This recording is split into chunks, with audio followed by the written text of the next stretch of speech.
Good job. Okay, there we go. Okay, great, thanks. Yeah, happy today to have a guest speaker. This is Joe Magelitz. He's with Farmers Insurance. He's been doing insurance for years and years and has great knowledge about what's happening with insurance concerning fires. And he's also going to talk a little bit about when it's a great idea or not a great idea to submit a claim, so you can have some more information to share with your clients. So Joe, take it away. All right, well, thank you. Yeah, I've been doing business here in Santa Rosa for 26 years now. Absolutely love doing it. It's been a wild ride since 2017 though, and that's obviously when we had a lot of changes, not only for you guys, but definitely in the insurance industry. Talking about that real quick, I had adjusters come into my office that just couldn't believe what they saw. You know, they're used to, you know, a flood or a tornado or, you know, something like that, where you can still see remnants of what people had.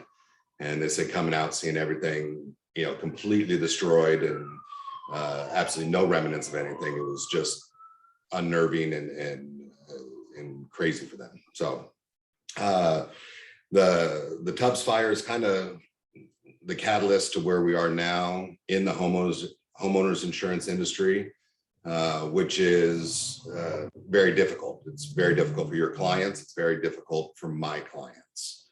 I'm hoping, and we're hoping, that a company comes up pretty soon with a program that is a little bit better than what the carriers are doing now, which is the non-renewing most people in the higher fire danger areas. The main reason for the non-renewals is due to the reinsurance. So you know, whenever a company sells a policy or a block of policies, there's another insurance company that picks up some of that risk. Those companies are starting to just pull out of the market, and that is creating too big of a risk for the carriers like Farmers, State Farm, AAA. So therefore, they are starting to pull back. Up until recently, Farmers has been one of the more liberal companies, in insuring in the higher fire danger areas. But with that said, I'm starting to see some pushback in the up the Mark West Canyon area, the foothills, Foothill Ranch Road, and then some places down in Glen Ellen. Currently, we're still insuring up in Fountain Grove. One of the nice things about my contract with Farmers is if Farmers doesn't take it, it gives me the opportunity to go to a broker. And I've got several other carriers that I go to, and I've had, I'd call it, moderate success. The last choice on some of these places is the California Fair Plan. One of the biggest confusions with the California Fair Plan, it's not your typical homeowners policy that you see, with the major carriers. They're going to cover fire. They're going to cover theft, vandalism, malicious mischief, but they're leaving out falling objects. They're leaving out water. So when a client comes and we have to put them with a fair plan, not only do we provide them with a fair plan quote, but we also provide them with what we call a RAP policy or a DIC policy, difference in conditions. And the two policies together make up pretty close to what a normal homeowner's policy would be. The biggest problem right now with those policies, besides the coverage, is going to be the expense. I'm seeing them anywhere from 2 to 4 times more than a typical homeowner's policy. I've done some houses that are, I would normally insure for, $2,500, and they're $8,000, $9,000, sometimes even $10,000. So that obviously creates a challenge for your clients as well, because they have to be able to afford the insurance. Again, what I'm kind of getting back to what we're hoping for is some of these carriers that are pulling out of the market. We're hoping that they're going to kind of revamp their underwriting criteria and also revamp the policy to where we can actually look at a specific house and determine if it's eligible, rather than looking at an area, a blanket over an area that says, okay, nothing here is eligible. And some of the things that would make it, more eligible is the fireproofing that they've done, whether it's, newer roof, metal roof, what the exterior is, what the eaves are, how much fire protection they have. So that's kind of the nuts and the bolts of where we're at. All the companies are being extremely picky as well, which is more frustrating on my end. I actually got notified this morning of 2 policies that I put with a different carrier, that only carrier I could find. And after inspection, the company is actually going to cancel them because one of them has one tree branch hanging over the roof. It's just real picky stuff like that. So like I said, it does get frustrating. Joe, do you have any idea on when those things might be revamped, or what, like a timeline about when we might hopefully start seeing those changes? Not a specific timeline. We're seeing different carriers coming in right now, but nothing's been set in stone yet. I know Farmers is working on some stuff, and they're piloting it in different areas. Nothing in Sonoma County yet, but I would hope that within the next year that something will be coming out to make things a little bit easier across the board. And again, that'd be easier to obtain the insurance. I don't see anything with rates changing in the benefit of the consumer, unfortunately. And that not only goes for your homeowner's insurance, your fire insurance, it also goes across the board with auto insurance and alike. It's just right now is a real expensive time to do business for everybody, and including the insurance companies. Hey, Joe, what can you say on a medium priced home, let's say $500,000, with, no unusual circumstances, not in a high fire zone, what should we anticipate would be the premium on a normal homeowner's policy? I'd say the average policy I'm doing right now is somewhere around the $2,000 a year range. You get a house in Coffee Park, let's say it's a 2,000 square foot house. You're looking at, even on a 2,000 square foot house, you're looking at putting, $8, $9, even $1 million worth of coverage on the house. I'm personally a little more, I'd say conservative. When I put the coverage on the house, I try to make sure it's got plenty of coverage. And I've actually turned away clients that, say, oh no, we can get this house rebuilt for, $400 a square foot because my brother-in-law is a contractor. And, it's just not something that is worth, even messing with. Right. Okay. And we recently had a situation where our client bought the home, got an insurance policy to close the transaction. And then the insurance company, after closing, sent out an inspector and found an electrical panel that they didn't like. Mm-hmm. It wasn't highlighted in the home inspection or anything like that. It wasn't one of those famous ones that always get dinged. It was kind of another brand that we hadn't seen dinged before.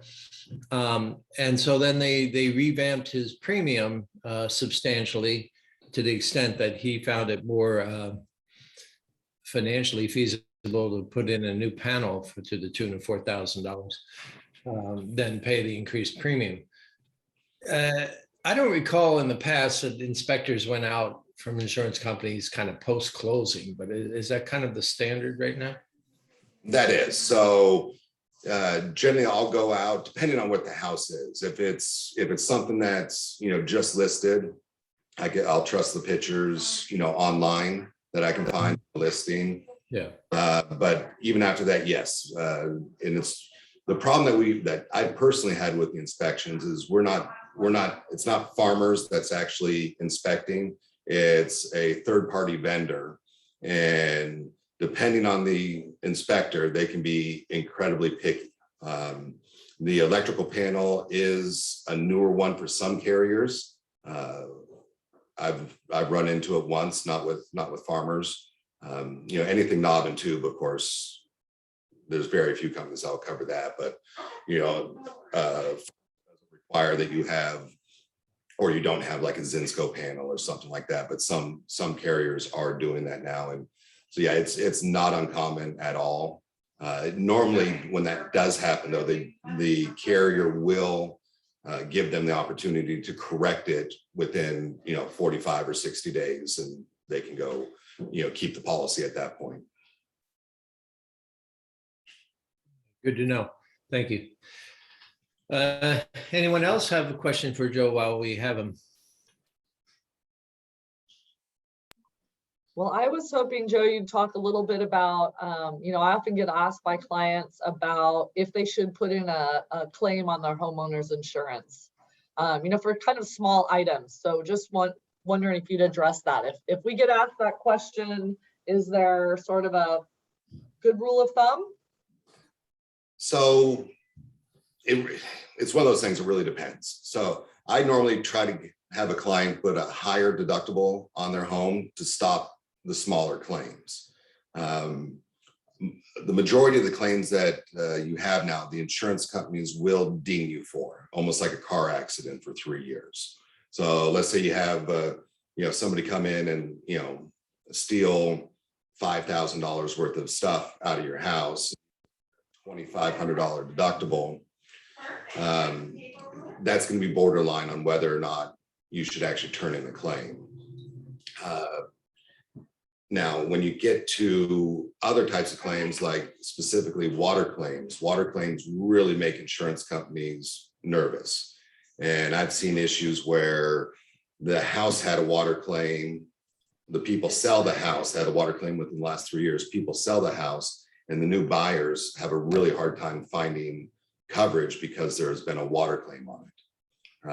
With that said, me personally, I had a water claim on my rental house 4 or 5 years ago, and it was a $30,000 loss. And of course you turn that in. You're not going to spend that much money out of your pocket when you don't have to. And I took my lumps for 3 years after that, getting with the increased premium.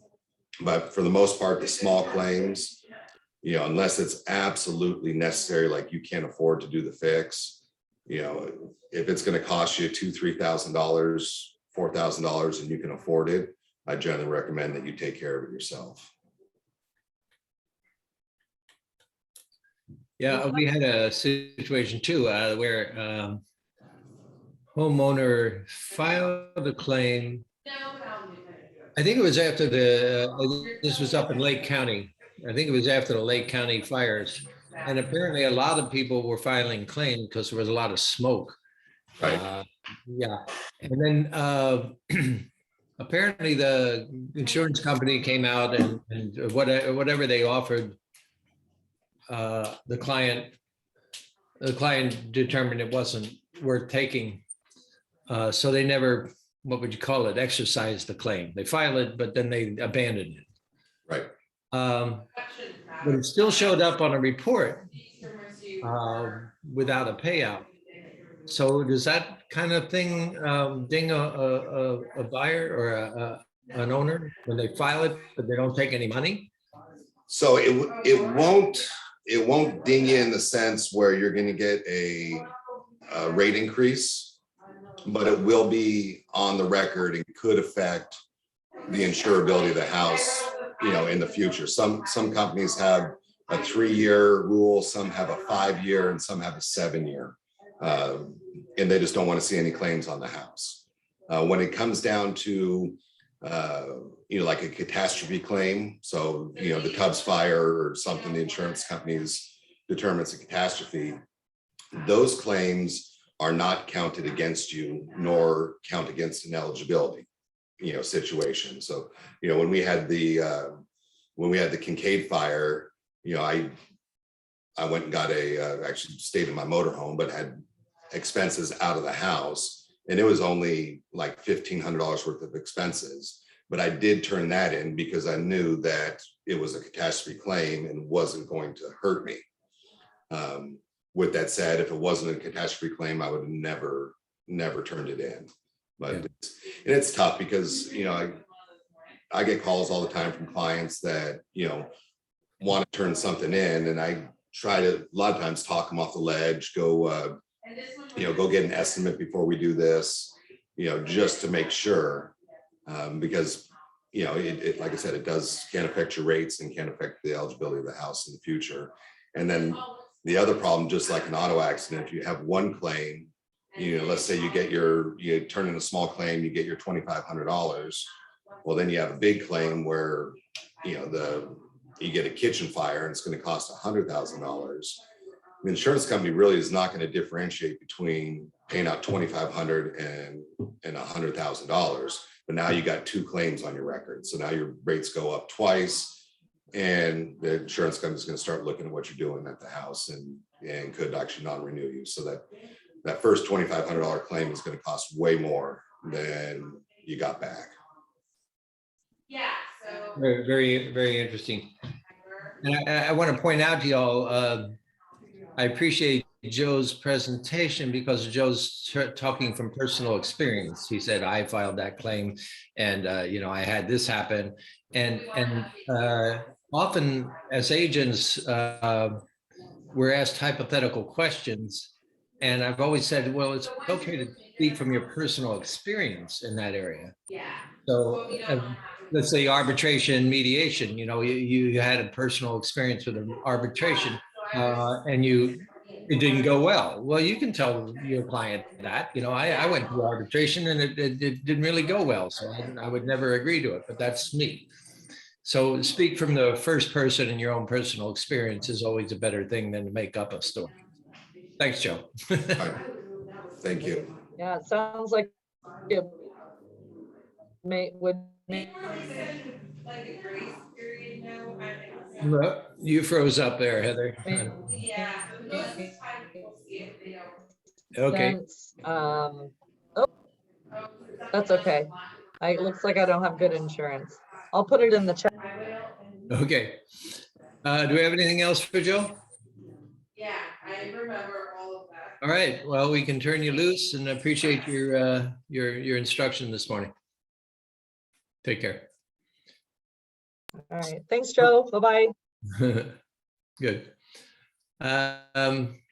Okay. Well, I've only got one topic this morning. Heather, do you have any tech topics you had prepared? I don't, but I can,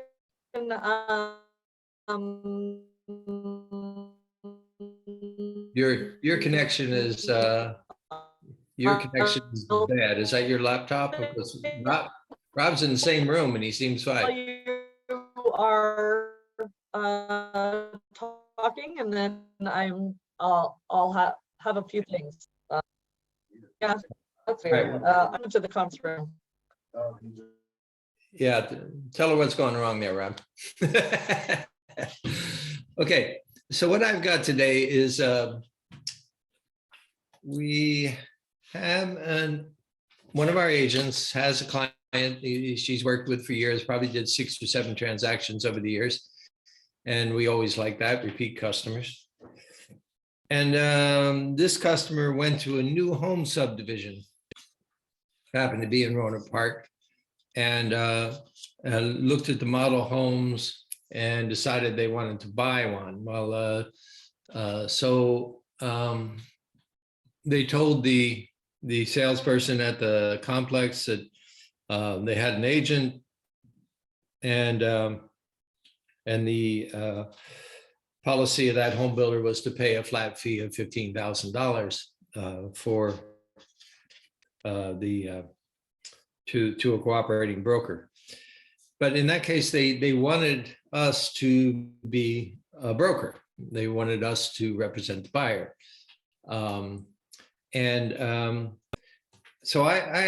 they sent us their builder's contract, which was a 62-page document, obviously prepared by the home builders lawyers, and something we've never seen before. And our agent's question was, well, am I supposed to read and understand this and be able to explain it to my client, this foreign contract? So I sent it off to Bill Jansen, and Bill sent me a practice tip, which actually I don't think we've seen yet. It's dated 7/22, so we might see it this week or next. But he says the short answer is that you don't advise the buyer on this contract, which has been drafted by an attorney. DRE licensees are licensed to sell real estate on standard forms only. Now, I'm not sure that's quite an accurate statement that we can only sell on standard forms.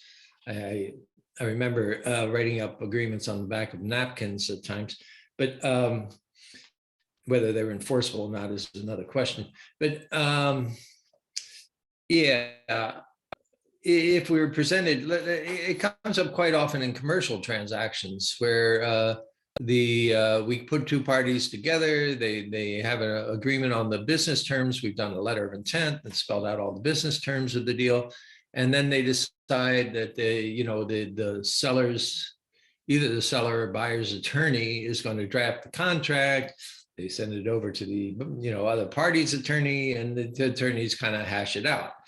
And that happens quite common in commercial transactions, but not so much in the residential, because we're used to our standard forms that CAR has prepared over all these years to protect us.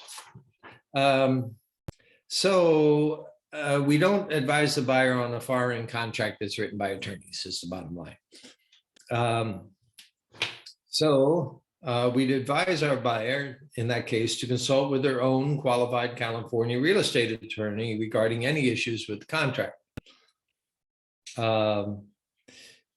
We can advise on kind of plain English transactional issues, like what does close of escrow mean? What are the timeframes in the contract that we can understand? But everything beyond that, the technical language of a new home builder's contract is beyond our licensing, what would we call our standard of care.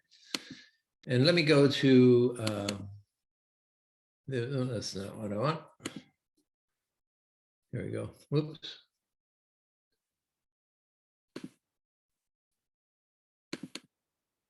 All right, this is the practice tip that Bill sent up, and it's representing buyers on a new subdivision purchase. And I imagine this is in the broker risk management website, if it's already printed up like this, even though it hasn't been sent to us. So the practice tips are, if a prospective buyer is interested in purchasing a home in subdivision with on-site sales staff, be sure to accompany the buyer to the first visit and register the buyer. This is often a condition that is precedent. That means this condition has to happen for us to get paid, for you to get paid compensation. Read the buyer registration form carefully before signing it. Check to see if there's any requirement to re-register the buyer. If there, after a passage of time, the buyer has yet to make an offer, and remember to re-register the buyer. Be certain to ask the developer's sales staff if you will be allowed to continue to work with the buyer. If the sales staff indicates you can represent the buyer, then treat the buyer as you would any other buyer, subject to the changes identified above. So, yeah, we have the opportunity to represent that buyer. Our particular agent decided not to, because she didn't want the liability of potentially representing the buyer. So she just backed away from that transaction for various number of reasons. But we can certainly represent them, but with the counsel that hey, we can't interpret the contract or anything like that, but we can help you. We do like it better in new home construction projects where the developer agrees to pay us a referral fee. And just we don't have to take an agency role then. But this particular builder I'm talking about wanted us to actually be an agent in the transaction. If the developer sales staff states or has you sign anything which indicates that you will not be representing or interacting with the buyer, then advise your manager broker and follow the procedures above to document the referral fee arrangement. So that would be like any standard referral fee. Try to obtain the purchase and sale agreement, disclosures, warranties, and the white slip. Ensure that the white slip in new home construction subdivisions, the builder developer is responsible to get a white slip from the DRE. If that DRE, if that white slip has expired because I think they're only good for 3 years or something, that's a violation of DRE regulations, and we could get in trouble for doing that. So, check out the white slip. It's a pretty short document. If your buyer has any questions about the documents, don't try to interpret them and refer them to a qualified California real estate attorney. And then there's an attachment to this particular weekly practice tip to have the referral fee here that we could fill out and confirming referral arrangement. And then there's this advisory regarding California's new construction defect law. So this went into effect, well, it says 2003, so it's not quite new, is it? Anyway, I guess it's still the law, and there's this outlining of what construction defects are covered for what period of time.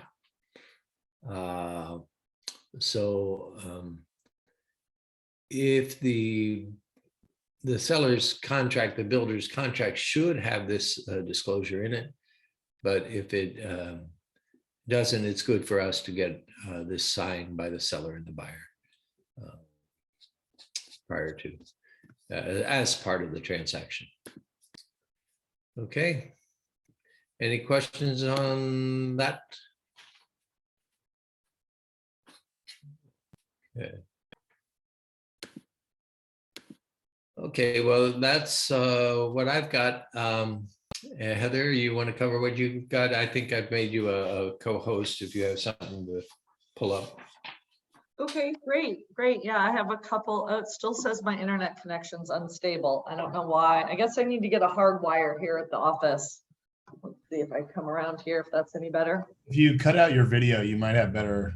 Oh yeah, just turn off my video. Thank you. You guys, you can just listen to me, not watch.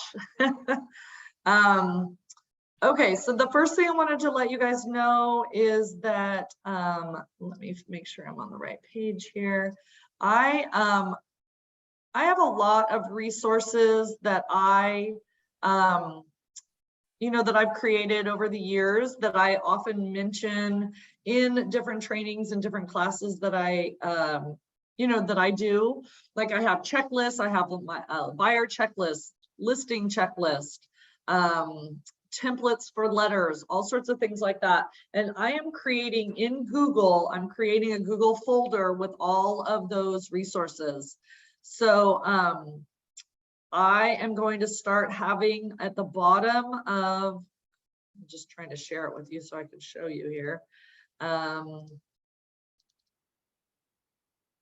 Okay, so at the bottom of my emails that come out talking about the class, the upcoming classes and trainings that there are, there'll be a link to this folder. There's this BHG education folder, and in there, slowly, not everything's in there yet, but I'll be adding documents to there. So if you're ever in a class or something and you want that resource that I mentioned, like I'm gonna put Gary's that Excel spreadsheet he has with the average price increases through the years. I'll have all sorts of different resources in there, and all the slides from any classes that are done or anything. So though that will be on the bottom of my emails from now on. The other thing I wanted to tell you guys about is a couple of upcoming trainings. Larry Doss and John Stopkowitz they're in Ming Tree. They are doing Tuesday and Thursday mornings training. So they're kind of doing the basic overview for working. Let's see, Tuesdays are working with sellers and Thursdays are working with buyers. That's a regular Zoom link, and I will put that out in the emails as well. And if you, let me pull this up. When you go into, if you are using Outlook, I think I've shown you guys this one time before, but when you go into Outlook, there is a calendar in there, and I am putting, thanks Anne, I am putting all of the upcoming trainings, and I'm working to put business or office meetings, all those sorts of things into this calendar. So if you anytime want to access those, let's see, like for instance, you could click on next Friday and it shows here what the class is, and then the Zoom link is right there. So if you ever can't find the Zoom link, how to get into the classes, or even just remember what there is, I send out a summary email, and then you can access this calendar in Outlook anytime with all of the in-house trainings. I'll have John and Larry's trainings on here. And then I do put the link to any greenhouse trainings. You know, greenhouse always has really good trainings for us to be up on all the BHG tools. So all that, this will be your one-stop place. You can find all that information right here. Just remember, if you're going to go to the greenhouse from here, you have to first be logged into greenhouse. It's a little funky that way, but at least you'll have the correct link. Just go and log into greenhouse, and then you can click in through this email, or I'm sorry, through this calendar. I had one more thing that I was going to share. Now let me think of what it was. Stop sharing that. Oh, I was just going to point out in Moxie. Let me pull it up here. I have to find it.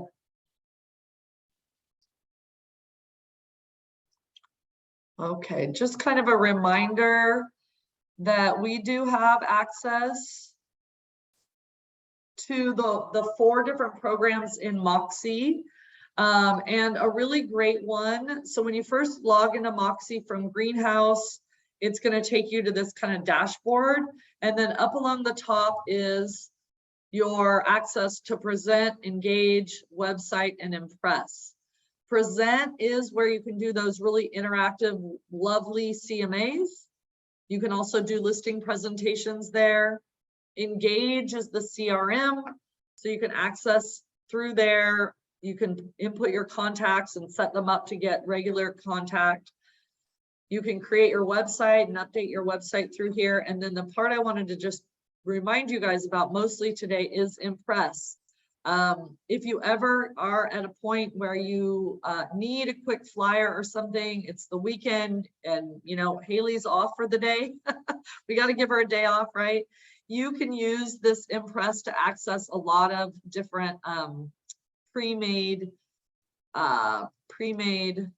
sorry, I'm trying to have an, oops, you don't need to see my estimate there. You can access, that's not it either. I always have the hardest time. Okay, I'm gonna stop sharing so that I can get on the right page. You can access all that pre-made marketing materials. Here we go. Or if you're just looking for an idea, I love their pre-made stuff for like social media posts, and I love the pre-made video. They just take your still photos on a listing and make a video out of it. So I'm here in the dashboard on the Moxie Impress, and here is my current listing. You can see right here, there's already 21 projects that were pre-made for me. It redoes it anytime you do a price adjustment, and or it starts off with just listed, and then it does regular marketing, and then it goes to any price adjustments. So you have current things. You can also create your own anytime you want in here. But like, for instance, if you just pop into the ones that are already here, you know, it's got pre-made for you. Here's a Facebook price improvement Facebook post. So you can just come in here and get an already created, if it's gonna let me do it. You can preview what it looks like right here. It's a nice, just really easy to use social media post. If you don't like what it says or anything, you can edit it right here, and then you can just download it specifically. If you're putting things on Instagram, what I find the easiest way to do it is download it and then email it to yourself and access that email on your phone, because you can only post to Instagram. Maybe there's another way to do it, but the easiest way to post to Instagram is from your phone, not from your computer. So that's a little tip. Just email yourself and then access that email from your phone. The other things that I really like in here that are just quick and easy, you know, they say video is really what people are noticing on. There is a single property website already made for you. And then there is the video. Here's a sample of the video. You can preview that. You can just download this and upload it to Facebook, Instagram. You know, you can even, I think you can even put it on Craigslist. So it's just nice, already made, has, I can't hear any music now, but it does have some music to it. And instead of a still photo, it really shows up nicely on social media. So that's right in Moxie Impress. Is anybody using Moxie Impress these days? I've been using it, and we can also find other agents' listings. So if we're doing that open house, we can put it on social media, right? Yes, that is really great. Yes. So you just go here to listings, and then you can search it by address. So like what's a listing you have right now, Parmita? Mine aren't on MLS right now. They're both coming. Oh. But Okay. Try Peaks Pike. Oh yeah, Peaks. Let's see if we can do Pike. Oh. What's the address on it? 11. Oh, geez. Oh, maybe it's because it's pending. Maybe because it's pending. Anyways, it's really simple. You just type in, and you can do the MLS or the address, and then you can access other people's listings, and it puts your contact info. So that's a great point, Parmita. A great way to, if you need quick flyers for an open house, or if you're going to be doing the, you know, if you want to promote that you're doing the open house on your social media, then you can get those documents or that, you know, those marketing assets right here. Yeah, cool. I think it's great. I love it. Good. Thanks for covering that. Yeah, you bet. Okay. Anybody got any other questions? So Heather, I got my board meeting next week. Do you want to do a full session, text session, or okay? Why don't you plan on that? And I'll be back. Yes, Sherry. Okay, thank you. So Heather, I just had a question. You mentioned you're setting up the Google Calendar, which is awesome, because I actually sent you a text message about that last couple of days. And maybe we could talk about this after the session here. But my question is today, is your Google Calendar set up so that the links that you press on it will link you into the class? So I have it just set up on Outlook, not on Google. I have a personal one on Google that I can share, but it didn't seem like anybody was using the Google one, or, you know, asked for it. So if Google's your thing, I'm happy to share mine. And yes, the in-house courses, so the ones that Wine Country Group or Ming Tree are running. So Gary's classes, mine, Larry, everybody, those links are live that you can click directly to the Zoom meeting. The green, anything offered on Greenhouse, no, because you have to be registered for the class to get the Zoom link. So those are just a link to the place in Greenhouse to register. But again, you have to be logged into Greenhouse for that link to work. So if you go into Greenhouse, log in, then pop over and click on the link, then it works. Does that help? Okay, yeah, I did know that. I was just actually wondering more about your calendar, but that you're so generous to share. Thank you so much. Yeah. Because like you said, there's a lot of overlapping calendars and it'd be nice if it was one place. Right, right. That's why I'm trying to put everything into the Outlook calendar, because that's our company. Yeah, that's our, that's where our company email and everything is through. That's offered by the company. So Perfect. So I would have to join brand in order to get the GRE, like for example, yesterday's Market Watch. I had it on my calendar and then it disappeared. And then I wondered if I had needed to actually register for brand. I just didn't know what happened there. So. I'm not sure what class yeah, was it a Better Homes Greenhouse class? I got it on this calendar on Be Better University, BHGRE, yeah, Market Watch, yeah. Yeah, so those you have to access through, you have to register there in Greenhouse in Be Better University, and then they send you a link for them. Okay, I think if it's okay, I'll try to talk to you after class Yeah, then, you because bet. something disappeared on mine. Okay. Thank you so much. Yeah, you bet. All right.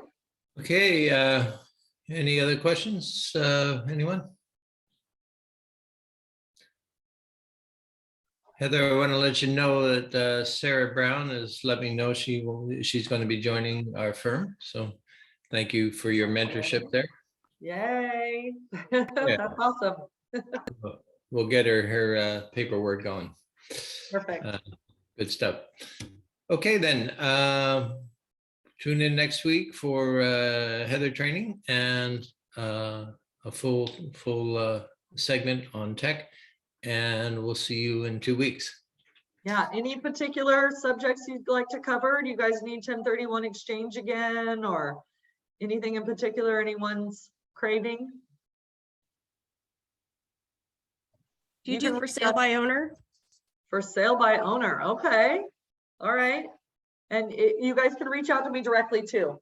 Okay, for sale by owner. All right, I can definitely work on that. Another Moxie training would be awesome too. The Moxie website training. Okay. Yeah. Okay. Okay, cool. Great. Good to hear. Okay. Thank you both. All Thank right. you all. Thanks, everybody. Have a great week. Bye. Mhm. Have a good Bye. weekend. Bye-bye.